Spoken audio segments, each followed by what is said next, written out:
Hey everybody, Kerzac here again to bring you another review in my backyard. And today I'm reviewing the Transformers War for Cybertron Siege Classic Animation Voyager Class Megatron.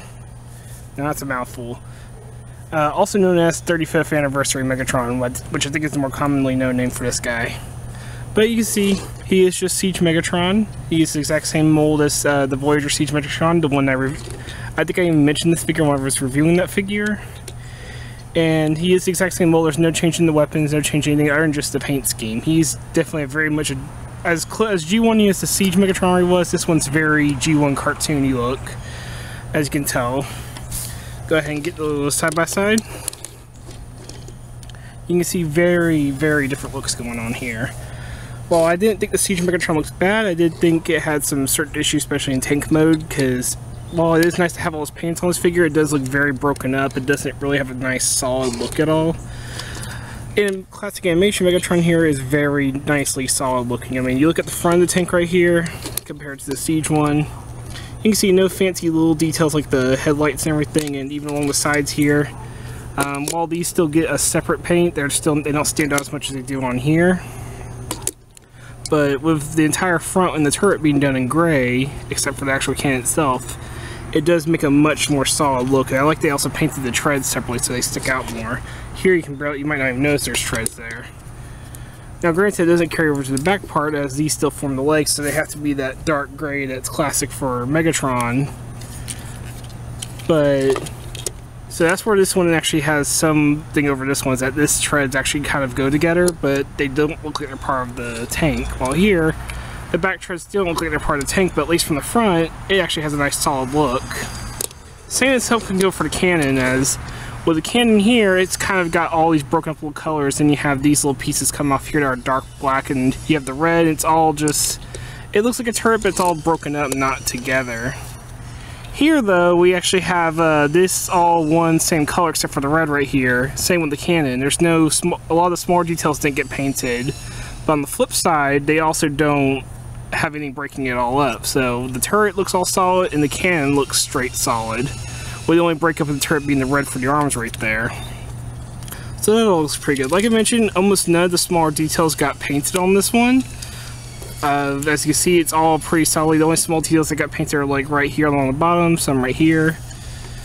And it's mainly like more big panel or kind of a snow. He almost has like a snow camo look to him. Like this would be perfect for a tank that's out in a snowy field somewhere. It would blend in pretty well. But like I mentioned, a lot of small details don't get painted, but in return we do get a much more solid tank mode, and a lot of it still gets painted. Even the sides of the feet here actually get painted to kind of match this a little bit better. And this is called Classic Animation Megatron, but I would say this is more like, if anybody's played Transformers Devastation, it has that look to it, with the kind of fake shine to it, as if there's light reflecting off of it in the cartoon or something. Same with the shadows kind of have that look of a shadow that would be there in the cartoon version, not the actual real-life version of Megatron, if there was a real-life version of Megatron. And even the cannon gets some of that too. As you can see, there's a stripe going right down the center of the cannon itself, which looks pretty nice. And it looks pretty good. And almost all of this has got paint on it somewhere. It's all very nicely painted. It's got a decent amount just covering, I wouldn't say every inch, but it's covering a good majority of this guy in a nice amount of paint. So he looks very nice. So we'll set the Siege Megatron to the side. And as with the previous one, the turret's the same. You know, you can turn it all the way around. It's a little bit stiffer on this version. The wheels still work, though. I think the original goes a little bit further. Yeah, you can see if I start at the end of the table here, the original goes that far, this one goes that far. So the wheels don't roll quite as well. But that might just be due to manufacturing. This was like I think this was the third version of this mold that came out, but I could be wrong on that. I don't remember if this or Generation Select version came out first. But he still looks pretty good, and it's all, you see along the bottom all that paint, and you see him still playing peekaboo in there. But like I said, same mold, so we're going to get transformation. We'll kind of speed through it since I've already reviewed this figure. Take the cannon out, go ahead and fold it up into the sword. You can already see the sword looks a lot more plain without the extra paint, but it also looks a little bit more solid itself. Don't have all that extra stuff in there. It does look a little bit more like a nice solid sword. Go ahead and take the legs. They are a lot tighter on this one. Pop them out. flip these parts out. Flip the part out. Then just swing this part around and out, straighten down the leg, flip that part back in, swing it on around and out, straighten the leg, flip that part in, bring the leg down, flip out the feet, flip back the heel spurs, which are now white instead of that dark gray they were on the original. That one kind of popped out of place a little bit. Alright, straighten them up. Let's bring the camera on up. Go ahead and split the turret like so. These pieces right here are also a lot stiffer on this version. You can go ahead and fold those down. Come to the, flip the legs around, that might help.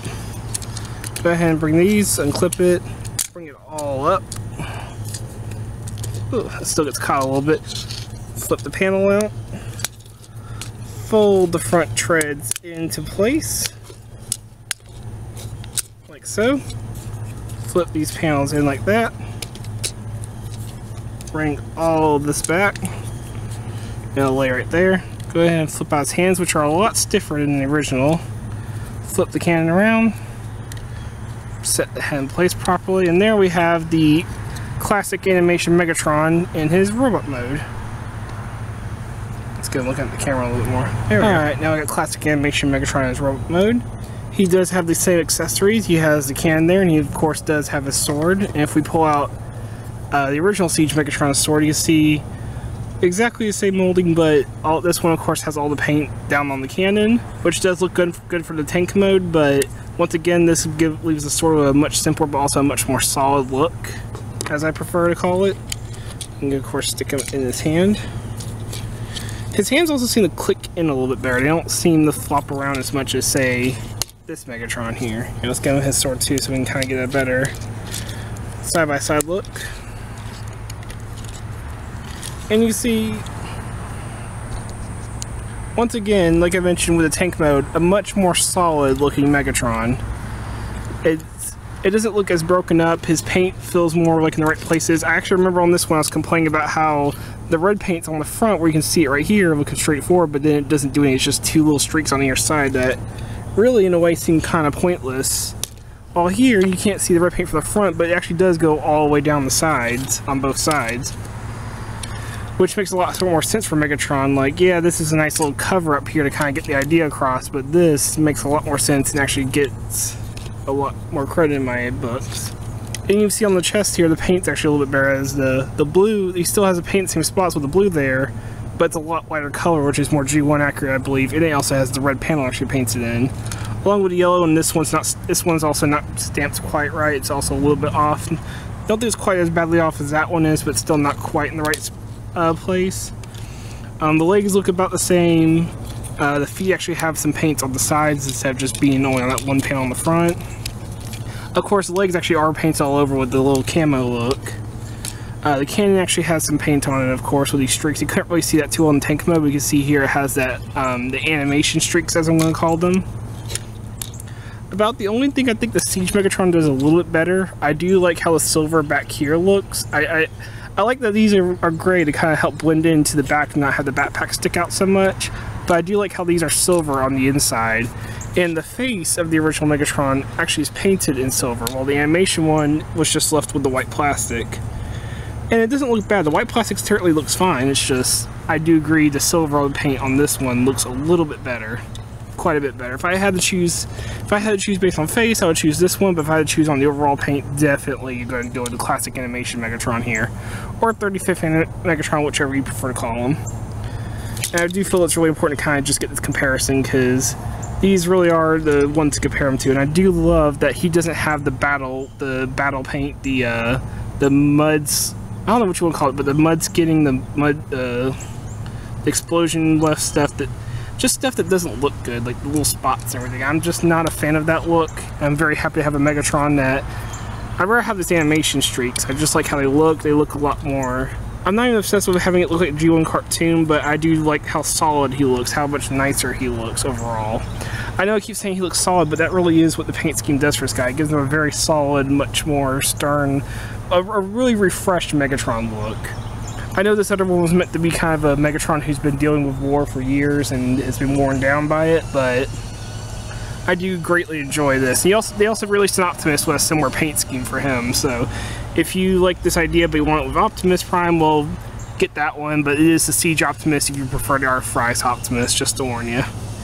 Ironically enough, though, he actually has some of the same issues as Matter Megatron, like how the knee on one side is pretty solid, then for both of them you grab their knee and it just flops right over. It's weird. He also has actually the same ankle problem as I mentioned with the other one, where this one, the ankle tilt clicks right back how it should. This one, though, you click it and it doesn't click back how it should. It just stays unclicked. And you can stand on it, but it is a little bit looser. It's not as solid as a stand. And once again, the only way to fix it is to pull the ankle out a little bit, click it back into place, then click the ankle back on like it should be. It's weird. He actually has the exact same mold issues as that one, which I guess means he's not really much worse for wear, at least.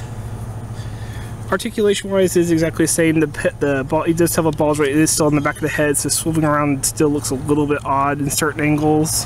But you look at him from straight forward at the face, it doesn't look so bad. You can't really tell as long as you're looking straight at his face. You do still get a swivel and universal at the shoulder, so outward all the way around. Swivel at the elbow, 90-degree knee or elbow, enough at the hand still.